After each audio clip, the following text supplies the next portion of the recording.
Hello everyone, and welcome to the set 16 review for Abysscraft. I do apologize, I haven't done one of these voiceover videos in actually a little bit of time. Life's just been really busy and I just haven't had a chance to get around to deck build reviews either. So yeah, it's kind of a little unfortunate for this format, but that's just how it is sometimes. Anyways, thankfully we are out of the combined sets, so these reviews can at least be a little more simpler and more straightforward, and I don't feel like I have to do so much, kind of mental math of figuring out deck builds and whatnot with so many cards in the pool. So yeah, let's get into Abysscraft review. So like usual, here is my normal card rating list from 5 to 0, essentially 5 being the best and 0 being the worst. And if you want, feel free to pause the video to just kind of look at the general details of what each number represents. I am half debating on maybe just cutting the card rating part, because I kind of feel like as the sets come out and there starts to be more deck lists, and deck lists have a lot more nuance to how you want to build them, it feels like a rating just doesn't really it enough. And so that's where just kind of like my general just talk about the cards comes in more. So if you still want me to kind of rate the cards, let me know in the comments. But I'm kind of thinking, unless people either don't say anything or otherwise, I'm just thinking of like probably cutting the rating system for the future. But again, let me know what you think. I'll listen to what you guys think, and if you like it, then I'll keep it. Anyways, on to the first card of set 16.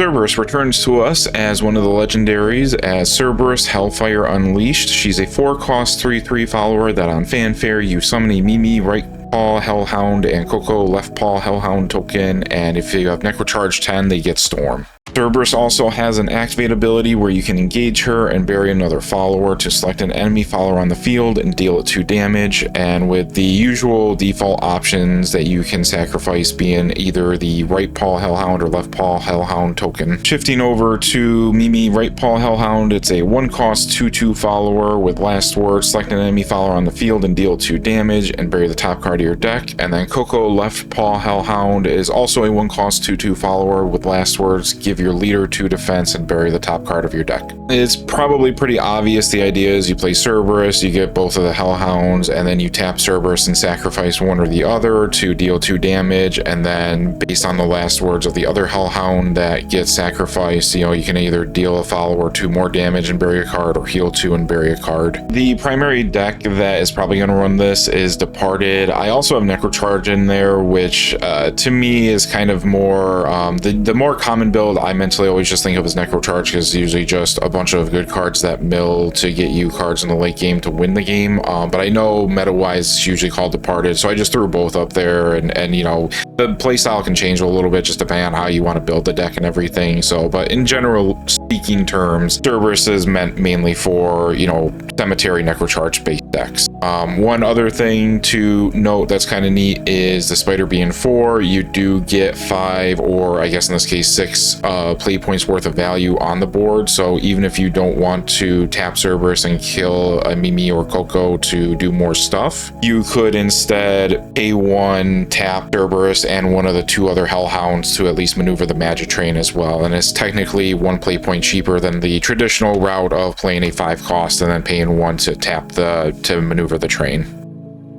Up next is also the return of Aragavi as Aragavi Eternal Hunter. He's a 5-cost 4/4 that evolves for 1, and on fanfare you give your leader -2 defense and you get to draw a card, and that is optional. You don't have to pay 2 life to draw a card if you don't want to. He evolves into a 5/5, and his on-evolve effect says select up to 3 enemy followers on the field and deal 5 damage divided between them, and if your leader's defense is 10 or less, you get to deal 10 damage instead of 5. And he has an on super evolve. He's kind of the first one on the list that has an on super evolve ability, and it is to just give him Storm. One thing to note, that if you do super evolve him, he doesn't become a 5/5, he actually becomes a 6/6, because super evolving also gives the super evolved follower +1/+1, so he'll have 6 damage with Storm. So pretty solid stats, and you'll probably more than likely be able to at least clear any smaller wards at the very least.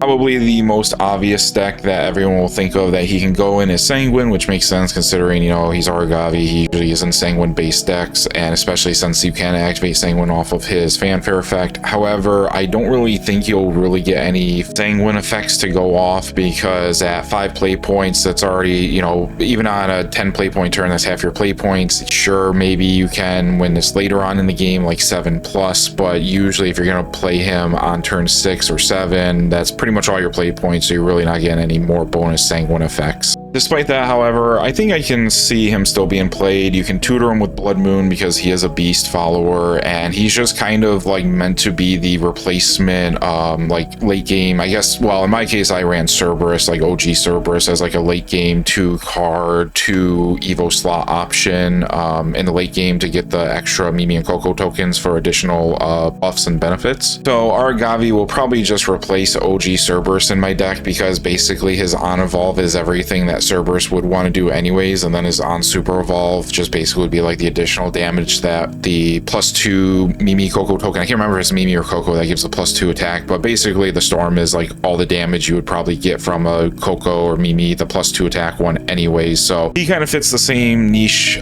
situation, and it can be tutored, so it just kind of generally speaking seems better than Cerberus at this point. Lastly, if you notice, I did say Nephthys as like a deck that you could run him in, because he is a 5 cost that has a fanfare, so you could always play him with Nephthys and then sack him off and pay 2 life to draw a card. It's not great, and Nephthys really isn't like a deck right now, because basically the current meta, like Departed / Necrocharge deck, is basically just a better version of any kind of deck that would try to play like Nephthys, where that's why I even like stopped building the deck, the Nephthys deck specifically, just because I was just like, this is just literally like meta Departed, but just like with worse cards playing Nephthys.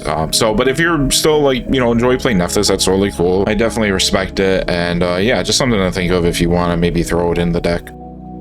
Okay, next up is Gold Rush Ghost. It's a 2-cost 2/2 follower that has Storm. However, at the start of your opponent's end phase, you bury him, so he can't last until the next turn, and he has a fanfare effect that says choose 1. If it was summoned from the cemetery, you get to choose 2 instead. You can either 1, summon an Arcane Personnel Carrier token and heal your leader 1, or 2, bury the top 2 cards of your deck. I do want to mention, just for the sake of me not having to say an Arcane Personnel Carrier token multiple times, I will probably just refer to it as an APC token, so just kind of keep that in mind if I do say that. So maybe at first glance this card might seem a little strange. It seems like it has a lot of stuff going on, and so for somebody who might not be super familiar with Departed or Abysscraft in general, it might be like, what is going on with this card? One thing you might think of is by default to just play the APC token when you play and heal 1, because then you can storm, and then you can just crack the APC token onto Gold Rush Ghost. I just realized as I was trying to explain the APC token that there might be not a lot of people that know what the APC token does, because until now it's not been used at all in Abysscraft. So here you go, I've added it to the slide so you can see what it does. It's kind of like the bullet biking, except instead it will give a follower ward, and if it's a wasteland follower, it'll give it +1 defense. So anyways, like I was saying, a lot of people might initially think, okay, you pay 2 to play the Gold Rush Ghost, you storm, and you crack the Arcane Personnel Carrier token onto the Ghost, so it gets +1 defense and ward, which by the way, it's a wasteland follower, so things like the bullet bike and APC token, you'll get the full effects of it on him. But really early game, he's more of like a Kagero, where for 2 play points you basically bury the top 2 cards of your deck to help with your Necrocharge, and then you just get a free Stormer for 2, so you know, power creep, hooray. But yeah, unfortunately though, he does die at the end of your opponent's turn, so your opponent doesn't really have to worry about him, and it's not like it lets you keep up the aggro aggression that much with the Gold Rush Ghost. Later on, you can also res him back with Ilgano, because he is a wasteland follower, so, and he's certainly a 3 cost or less, so Ilgano can definitely get him back. So if you've already wanted to use an Evo on, like, let's say Icy for the turn or something, so then you can't do the normal like Ilgano, summon back Wretch, evolve Wretch because you've already evolved Icy for the turn, for example, then Gold Rush Ghost is at least another viable option to bring back to try to do something with Ilgano. However, the biggest use for him from what I've seen seems to be with Mukon Shadow Crypt Ward, which is going to be the next card we talk about. So let's take a hop over to Mukon.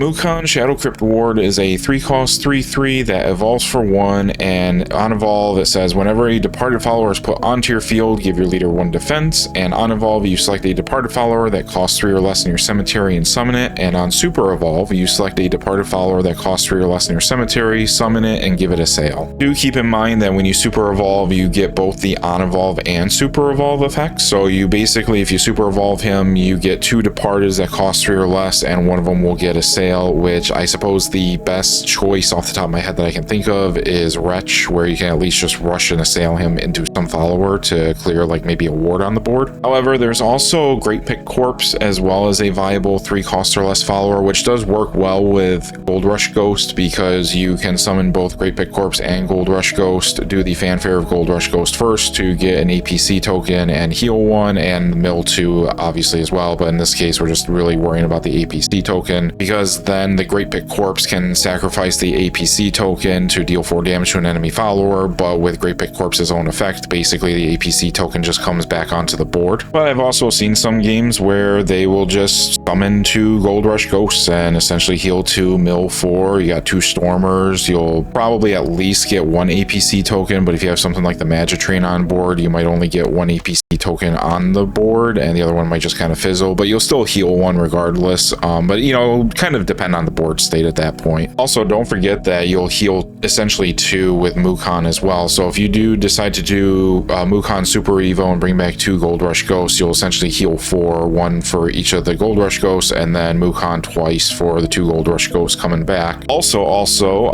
one nice little combo with Great Pick Corpse is you could just sacrifice the APC token onto the Great Pick Corpse, give it +1 defense and ward, so it's a 3/4 with ward, pretty good. You know, you can rush in with Mukon, you can storm with the Gold Rush Ghost, so you know, kind of synergizes pretty well with each other there.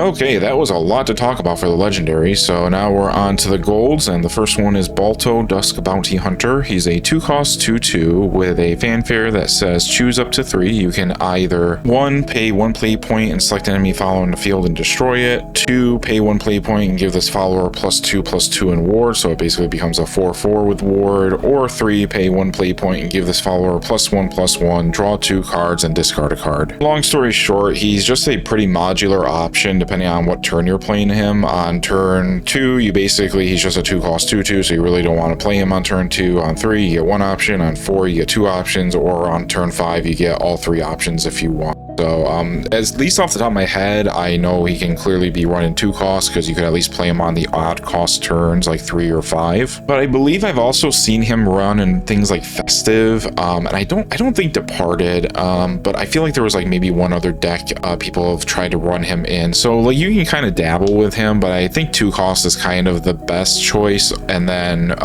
maybe Festive being the second best. But I think that's by kind of a decently large margin in my opinion. He's ultimately one of those cards that does a little bit of everything but isn't super great at anything in particular, so you know, kind of take it how you please. He's, at least I think, gold rarity is a respectable position for a card like this. Next up is Ceres Blue Rose Maiden. She's a 2-cost 1/3 with Bane, and at Necrocharge 5 she gets Storm, and also during your turn, when this follower deals damage to an enemy leader, each opponent discards a card. Do take note that she has to deal damage to the enemy leader, she just can't deal damage to some follower and then have your opponent discard a card, so that's just kind of a little bit of a limitation, but considering she gets Storm for only Necrocharge 5, I feel like that's pretty okay. And she has Bane too, so she could just, worst case, just run into any follower and just insta-kill it. Also, if you're familiar with the channel and you see that she's a 2-cost Departed, you know I will be trying to cram her somehow into a Demon Lord Ektar build because I enjoy the deck even though it's not meta relevant, although I think I've seen a few decks in set 16 run like 1 copy of Demon Lord Ektar, so that's cool, but I kind of like to have it be like a whole Demon Lord Ektar focused base deck, you know, with Tartarus the Tormentor and everything, so you know, we'll see. But yeah, ultimately I've seen this card run on and off with meta Departed decks, so test it, see if you like it or not. I could see it kind of going either way in my opinion. Also, she can work really well with Servant of Silence this format because 7 cost is a pretty big deck, and Servant of Silence makes your opponent deal 2 damage to themselves and you get to mill 2 cards whenever they discard a card, and since 7 cost does a lot of discarding, Servant of Silence is pretty relevant in the meta. I think at this point is a nice little like tech, so you could get a little more bang from your buck with Ceres by having Servant of Silence in the deck as well. Next up is Orthrus Hellhound Blader. She's a 2-cost 2/2 that evolves for 1, and on evolve she becomes a 3/3 with the on evolve effect of you get to choose one. You can select an enemy follower on the field, and if you have Necrocharge 10, deal it 5 damage, or bury the top 2 cards of your deck. The two most obvious decks that this could be running is 2-cost, because she is, well, 2-cost, and Necrocharge, especially since 2-cost also kind of is a Necrocharge based deck.